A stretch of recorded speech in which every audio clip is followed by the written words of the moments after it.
From yesterday, Sayadaw explained the meaning of Satipatthana. Satipatthana is made up of Sati, Pa, and Thana. Sati is ordinarily defined as remembering. Bhusata Visetha, Pa has the meaning Bhusata, extraordinarily. Visetha means outstanding, strong, and it is exceeding. So the mindfulness is very strong, extraordinarily outstanding, that surpasses the ordinary form of sati. It is high, extraordinarily outstanding, strong, and pa is used in the patthana. Visetha means very outstandingly. Visetha means very outstanding, meaning that it is not the same as the ordinary kind of sati. So it is very distinguishing, it is very distinct, and it is very outstanding. So it is extremely outstanding, and it is of very good quality, and it is the highest quality. So Bhusata Visetha means outstandingly good quality mindfulness.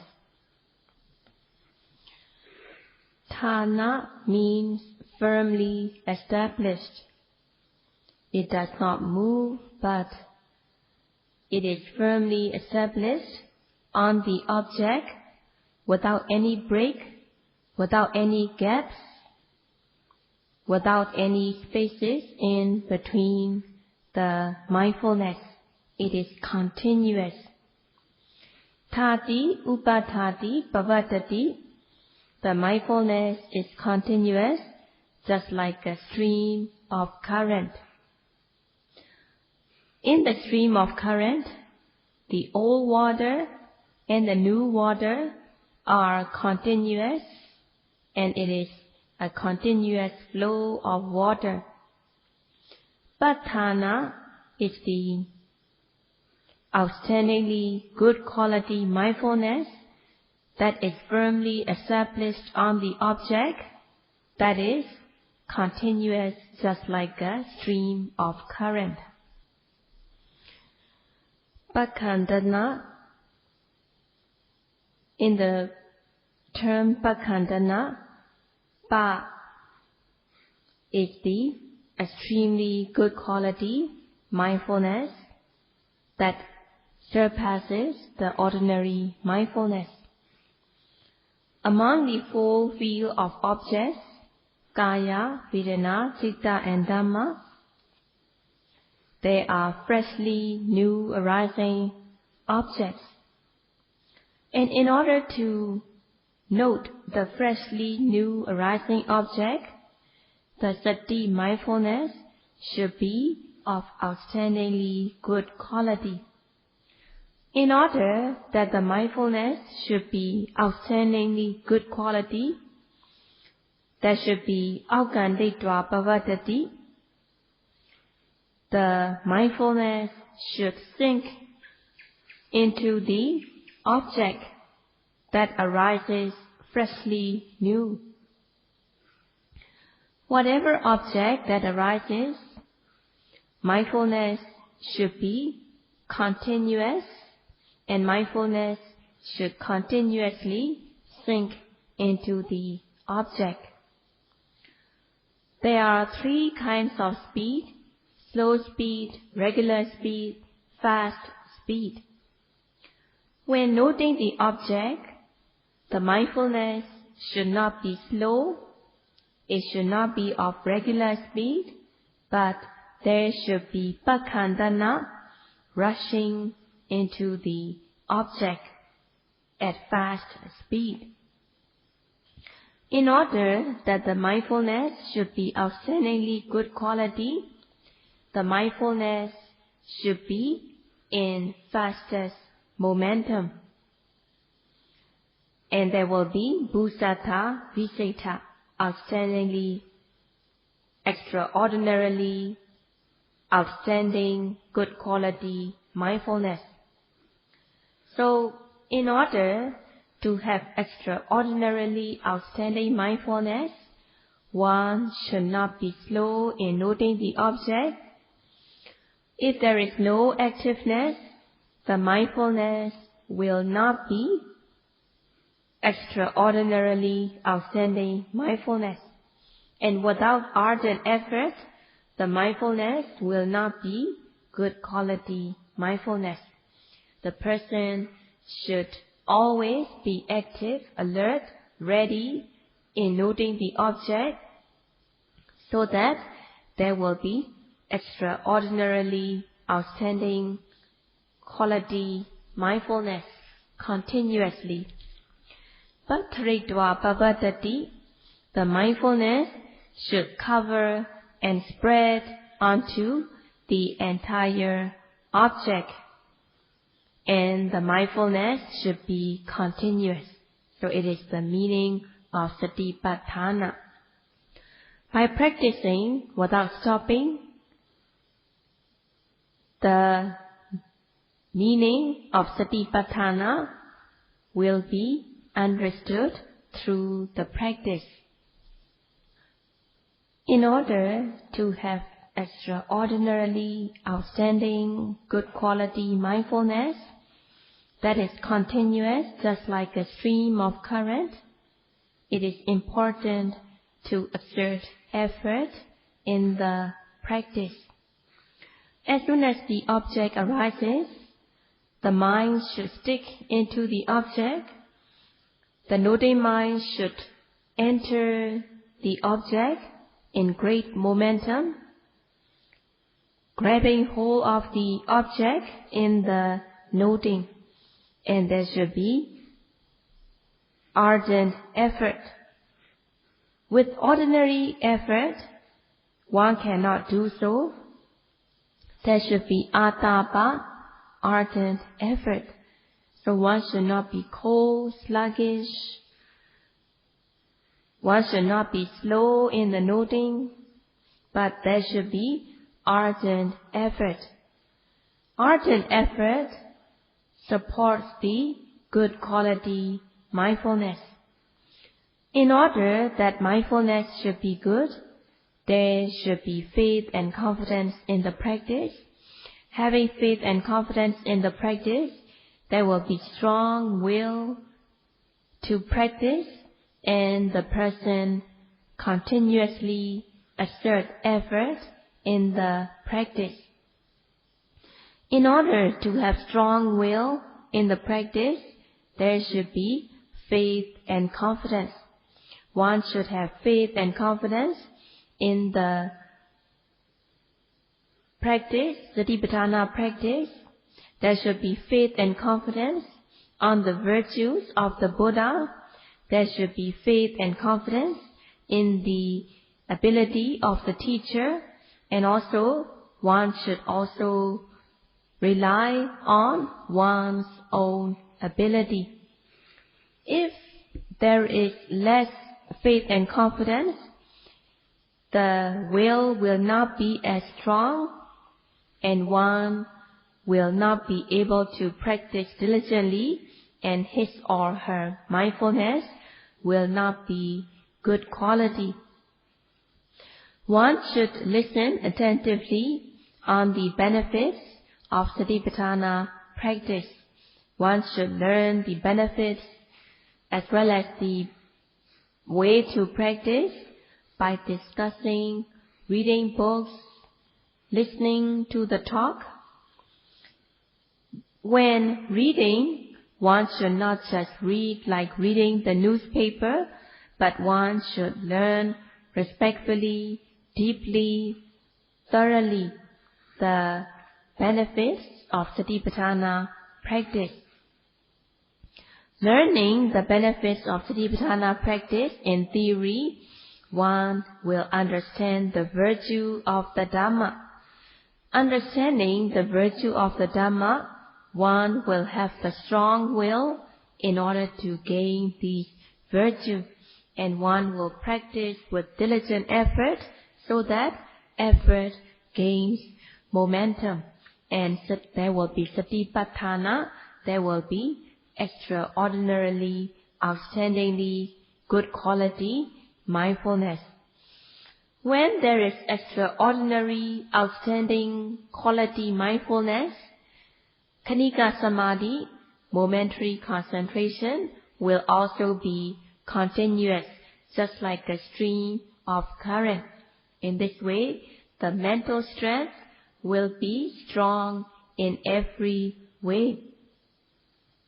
And one will understand the true nature of the object. One discerns nama rupa, one discerns cause and effect, one understands that relevant cause gives rise to relevant effect through the practice. And also, one comes to discern that the old giving rise to new, it is impermanent, not good, not self. What is arising is the continuous arising of the nama rupa that arises as cause and effect. The example is given when looking at the stream of current. There is the old water flowing, new water arriving, but as it is the water, one will think it is the same water, but actually the old water passing, the new water arising, and there is a stream of current. And by practicing Vipassana, one discerns the arising and passing away. One understands that the old object gives rise to new. And by practicing Satipatthana meditation, cultivating knowledge stage by stage, one finally realizes the cessation. There is pavata, continuous arising of the nama rupa, and by practicing, one develops knowledge stage by stage, and one finally realizes apavata, the cessation of the nama rupa. Buddha taught in this way, and one should practice in order to eradicate the defilements that have been following throughout the round of existences, and it will be worthy of coming across the teachings of the Buddha. It will be worthy of coming across the Buddhist culture by realizing the cessation. By understanding the benefits, one will cherish and value the practice. One does not need to develop the sati and samadhi deliberately, but one should have sustained effort in the practice. So in noting the object, one should exert effort in noting the object that is arising freshly new, so that mindfulness will stick into the object. Noting the object with effort, sati, samadhi and panya, mindfulness, concentration and wisdom will arise automatically, and one will discern. And one should have faith and confidence that one can gain happiness through the practice. However, even though the person has faith and confidence and strong will, but if the person is lacking effort, then the person will not be developing sati, samadhi, and panya. Viriya, effort, opens the path of wholesomeness. Having viriya, effort repels unwholesomeness. It does not accept unwholesomeness from arising. In this way, having viriya effort, the path of wholesomeness will be open, and sati, samadhi, and panya, mindfulness, concentration, and wisdom will arise automatically. Arata viriyo ko bhikkhave akusalam vajjahati. The person who exerts effort stage by stage, the person who has persistent effort, the person who has all three stages of effort, abandons the unwholesomeness. Akusalam vajjahati, one should remove the unwholesomeness in the way of not giving any chance for unwholesomeness to arise. Kusalam bhaveti, one should cultivate the wholesomeness that is blameless, pure, and clean. One should initiate the wholesomeness from arising, and one should increase and develop, so that the wholesome mind will become from small to big, from tender to ripe, from less to many, and wholesome mind should be continuous. So there should be wholesome mind that has sati, samadhi, and panya, mindfulness, concentration, and wisdom. Savajam vajjahati, anavajam bhaveti. One should remove the unwholesomeness that is blameworthy, impure. Anavajam bhaveti. One should cultivate, develop, and increase the wholesomeness that is blameless, pure, and clean.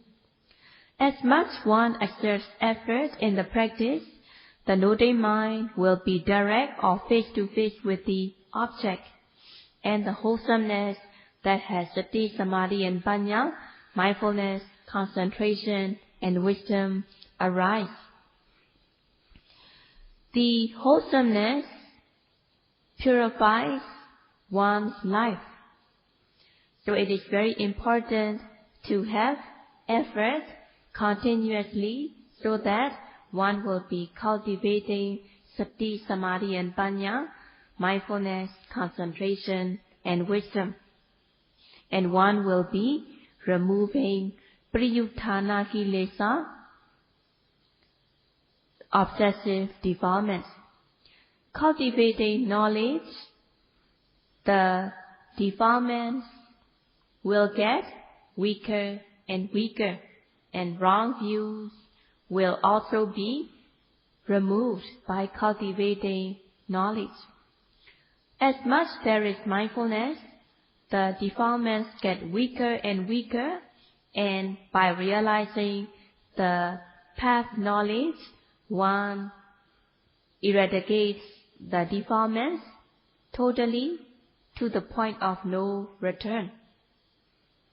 In order to develop the Ariya Magga, in order to develop the path knowledge, one should suppress and weaken the defilements that has been following throughout the round of existences.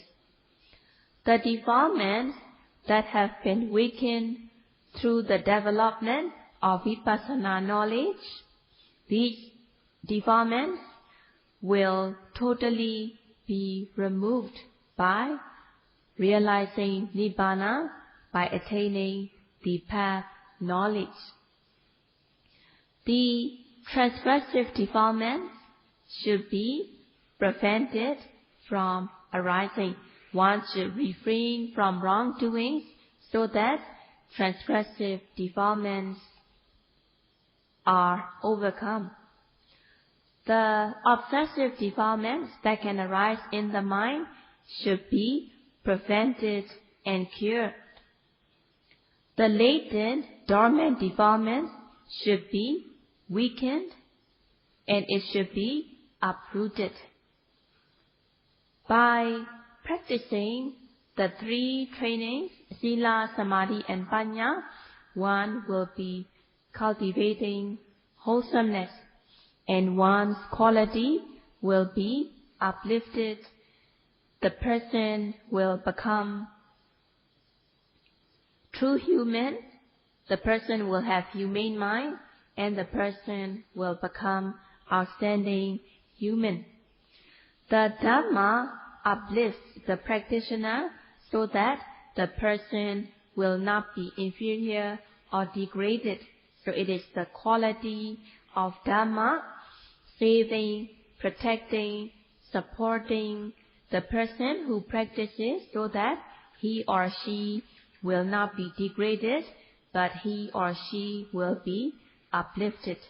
And the virtue of the Buddha and the Dhamma will be understood through the practice. There are certain kind of work that needs to be done at fast speed. There are certain kind of work that needs to be done urgently. And there are certain kind of work that is more beneficial by taking time in the work. The practice of Satipatthana meditation needs to be done in urgent manner. In order to have mindfulness on the object that arises, one should have alertness, activeness, ready to note the object, and one should note the object in an urgent way, noting the object at fast speed. In order to have extraordinarily outstanding quality mindfulness, depends on the effort. If there is less effort, there will be less mindfulness. If effort gains momentum, mindfulness will also gain momentum. If the effort reaches the top level, the mindfulness will not just be ordinary, but it will become Satipatthana, extraordinarily outstanding mindfulness. The whole body, the whole person is the field of objects to be noted. In order to note the object, sati, mindfulness, should be in great momentum. In order to have mindfulness, there should be continuous effort in noting the object. When one has to work in an urgent manner in great momentum, there should not be thinking, gazing. If the person is thinking, gazing, he or she misses or fails to note the job. He or she misses or fails to do the job. So if there is thinking, gazing, work will not be done. In the practice, there should not be any thinking, there should not be any gazing or speculating, but one should note the object right away, immediately, in great momentum, noting the object with aim and effort. If the person is not alert in the noting, then the person cannot note the object. And if there is lack of mindfulness, there will not be protection, and the defilements will enter based on the object that has not been noted. In order not to let the defilements from arising, one should gain the upper hand by being mindful of the object. There should be a sudden attack so that the defilement enemy will not gain the upper hand. As soon as the object arises, in order not to let oneself go into the field of defilements, there should be a sudden attack so that the object will be grabbed hold by the mindfulness. So there should be a sudden attack in noting the object so that one will not be in the field of defilements. But if there is lack of mindfulness, if the person does not note the object, as if like in sudden attack, then the object that has not been noted will be kilesa bhumi, the field of defilement. There should be effort in noting the practice so that the defilements will not be accepted. There will be repelling the defilements by effort. Noting the object with effort, the object that has been noted is panya bhumi, the field of knowledge. Based on the object that the person is able to note efficiently, effectively, the defilements will not arise, but knowledge arises, and the object that has been noted efficiently becomes panya bhumi, the field of knowledge. The object is the same, but if there is lack of mindfulness, the object becomes kilesa bhumi, the field of defilements. And if the object is noted, if there is a satipatthana, the object is called panya bhumi, the field of knowledge. In this way, when noting the object, yogis should note the object as if like in sudden attack from the kilesa enemy. To the person who practices in an easygoing manner, to the person who is practicing flippantly, the nama rupa in such person will be the field of defilements. There will be defilements arising most of the time. The example is given if there is a piece of land, and if this piece of land is not used properly, there will only be weeds and creepers growing in the land. When doing any kind of activities, sitting, standing, lying, bending, stretching, opening and closing of the eyes, when these activities are done without mindfulness, then there will be lack of mindfulness, and the person cannot keep pace with these activities in the noting. So one should reduce the speed of the activities to 0 to be able to note, to be able to be mindful in these activities. And when noting the object, one should be noting meticulously, thoroughly. If the person is sitting down, standing up abruptly, quickly, then the mind cannot keep pace in noting the object. So one should be sitting down very slowly, bending, stretching very slowly, just like a sickly person. The speed of these activities, the speed of sitting down, standing up, bending, stretching, all these activities should be reduced by speed to 0. And one should not be looking here and there. One should not be listening to whatever he or she hears, but one should just pay attention to his or her practice, and everything should be done slowly, just like a sickly person, reducing the speed to 0.